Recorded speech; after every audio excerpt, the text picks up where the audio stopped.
Education system थोड़ा सा ज़्यादा डेवलप होना चाहिए, मतलब क्योंकि देखा जाए तो फॉरेन स्टेट्स में मतलब हम एमसीक्यू टाइप एग्ज़ाम्स होते हैं और हमारे में थ्योरेटिकल और एमसीक्यू इन्होंने दोनों करे हैं। हमारे को बहुत ज़्यादा प्रेशर होता है कि एग्ज़ाम्स लिखने हैं और ज़्यादातर मैंने यही सुनने में आता है कि हमें शीटें भरनी होती हैं। यही है कि 4 पेज लिखोगे, इतने से टॉपिक को इतना 10 बार लिखोगे तो वो उससे कुछ नहीं हो सकता। हाँ, तो वही दिक्कत आई। उन्होंने कितनी प्रिपरेशन करी वो हमें पता है और उन्हें पता है, पर गवर्नमेंट को ये चीज़ नहीं पता है कि उन्होंने कितनी प्रिपरेशन करी और क्या हुआ वहाँ पे, और मतलब कितने सारे स्टूडेंट की मेहनत ऐसी खराब गई। जो बच्चे होते हैं कि ड्यू में एडमिशन लेने के लिए इतने सारे एग्जाम देते हैं और CUET के एग्जाम देते हैं, जाते हैं, लेकिन उसके बाद क्या लग रहा है कि वो बेहतर है क्या उससे लिटरली कि उनका भविष्य सुधरेगा क्या, फ्यूचर बनेगा? अगर ड्यू में पढ़े, अगर प्राइवेट में पढ़े तो नहीं सुधरेगा। देखा जाए तो ड्यू में भी हमें पता है कि मतलब कि बीकॉम करने पे हमें यही सुनने को मिलता है कि बेरोजगारी मिलेगी।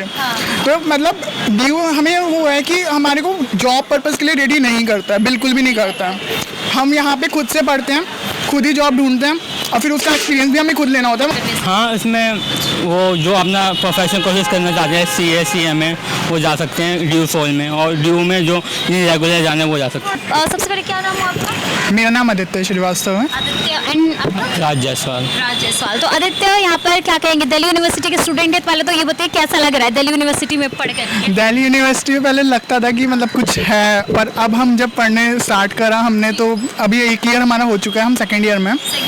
तो उसमें जब पता चला कि एजुकेशन सिस्टम थोड़ा सा ज़्यादा डेवलप होना चाहिए, मतलब क्योंकि देखा जाए तो फॉरेन स्टेट्स में मतलब हम एमसीक्यू टाइप एग्ज़ाम्स होते हैं और हमारे में थ्योरेटिकल और एमसीक्यू इन्होंने दोनों करे हैं। तो उसमें बड़ी दिक्कत आती है कि मतलब हमारे को बहुत ज़्यादा प्रेशर होता है कि एग्ज़ाम्स लिखने हैं और ज़्यादातर मैंने यही सुनने में आता है कि हमें शीटें भरनी होती हैं। शीटें भरते हुए इंडिया में मतलब क्या लगता है, चाहे प्राइवेट के स्टूडेंट हो गवर्नमेंट के हो, ये शीट भरने का कहाँ से आ गया ये चलन कि शीट भरो तो आपको मार्क्स मिलेंगे? ये होता है कि मतलब मैंने आधे से ज़्यादा स्टूडेंट से वहाँ पे यही सुना है कि वो शीटें ज़्यादा भरो तो मार्क्स इतने ज़्यादा मिलेंगे। तो ये दिक्कत बहुत ज़्यादा मैं सुनता हूँ। हमारे एजुकेशन सिस्टम के लिए ठीक है कि बच्चा ध्यान ना दे, बस शीट भरता रहे, फिर तो वो कुछ भी लिख देगा उसमें। यही है कि 4 पेज लिखोगे, इतने से टॉपिक को इतना 10 बार लिखोगे तो वो उससे कुछ नहीं हो सकता। तो हमारे को ये है कि एमसीक्यू जो एग्ज़ाम्स होते हैं उसमें ज़्यादातर ये होता है कि हम टिक मार्क कर सकते हैं और उसमें हमारी नॉलेज एलाबरेट होती है आराम से, तो जिससे इंथुजियास्ट भी बढ़ता है कि हम इंथुजियास्ट आता है बच्चे के अंदर कि उसे पढ़ना है तब जाके वो करेगा। और वही चीज़ है कि जैसे नीट में ऑप्शन हो रहे हैं कि लीक हो जाता है एग्ज़ाम, तो वो बच्चे की मेहनत कितनी होती है कि उसको बार बार प्रिपेयर, एक ही चीज़ को प्रिपेयर करते करते, क्योंकि मैं भी एक प्रोफेशनल कोर्स कर रहा हूँ साथ के साथ, तो उसमें मेरे को पता है कि कितनी मेहनत लगती है कि पूरे 6 महीने तक लगातार पढ़कर फिर उसके बाद उसको करना बहुत मुश्किल होता है। हाँ, और पेरेंट्स तो एक्सपेक्ट करते हैं ना कि मतलब हम मेहनत कर रहे हैं तो कुछ ना कुछ तो करें हम, पर वही चीज़ होती है कि जब लीक हो जाता है तो आधे से ज़्यादा मेहनत हम यही देख रहे होते हैं कि क्या करें। मेरी खुद की एक सिस्टर है जो SSC की प्रिपरेशन कर रही है, उन्होंने यूपी का भी कुछ एक फॉर्म आया था जहाँ पे यूपी का वो एग्ज़ाम लीक हो गया, जिसके चक्कर में उनकी सारी प्रिपरेशन ऐसी की ऐसी रह गई, वो गई थी यूपी में। तो वो दिक्कत भी पुलिस का था।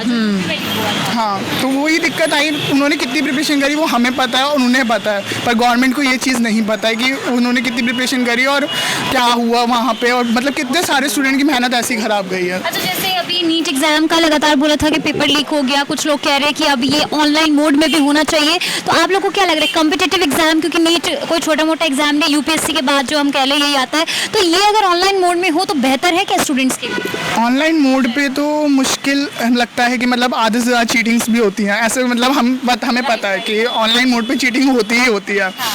और क्योंकि हम देते हैं ड्यू के एग्ज़ाम, तो हमारे जब हम सेंटर पे जाके चीटिंग कर सकते हैं तो वहाँ पे तो ऑब्वियसली बात है वो करनी ही करनी है। कोई मतलब फायदा नहीं होने वाला? नहीं, ऐसा कोई फ़ायदा नहीं है गवर्नमेंट को। मतलब ड्यू में आप लोग पढ़ रहे हैं, मैं एक चीज़ पूछना चाहूँगी, जो बच्चे होते हैं कि ड्यू में एडमिशन लेने के लिए इतने सारे एग्जाम देते हैं और CUET के एग्जाम देते हैं, जाते हैं, लेकिन उसके बाद क्या लग रहा है कि वो बेहतर है क्या उससे लिटरली कि उनका भविष्य सुधरेगा क्या, फ्यूचर बनेगा? अगर ड्यू में पढ़े, अगर प्राइवेट में पढ़े तो नहीं सुधरेगा? देखा जाए तो ड्यू में भी हमें पता है कि मतलब कि बीकॉम करने पे हमें यही सुनने को मिलता है कि बेरोजगारी मिलेगी।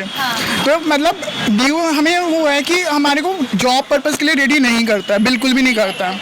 हम यहाँ पे खुद से पढ़ते हैं, खुद ही जॉब ढूंढते हैं और फिर उसका एक्सपीरियंस भी हमें खुद लेना होता है। वहाँ पे जाके जॉब पे जाके हमें सुनना पड़ता है कि हमें एक्सपीरियंस नहीं है, और एक्सपीरियंस लेने के बाद फिर हमें ये सुनना पड़ता है कि एजुकेशन तुम्हारी सही नहीं है।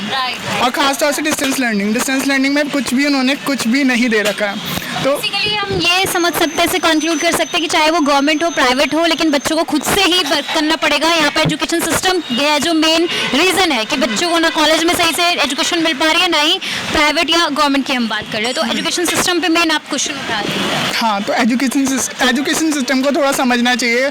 ये सबसे ज़्यादा टॉपिक मैं तो यही बोलता हूँ कि शीट भरने वाला टॉपिक बिल्कुल हटा दिया जाए। ये बहुत अच्छी चीज़ बोली है, शीट ना भरें, इसके बजाय आप लोग अपने दिमाग का इस्तेमाल करें और स्मार्ट वर्क करें। तो आप क्या कहेंगे इस पर? नीट के जो पेपर लीक हो रहे हैं, कभी कह रहे हैं ऑनलाइन मोड में करवाते हैं, क्या होगा? No comments. No comments. तो जब सुना आप लोगों ने तो कैसा लगा भैया? कि मैंने सोचा था आपने कि नीट, और चलो यूपीएससी का अभी तक नहीं हुआ है, फिर भी नीट तो बहुत बड़ा है, डॉक्टर बनते हैं, उसके पेपर लीक हो जा रहे हैं, बच्चों के ऐसे नंबर आ रहे हैं 721 में से।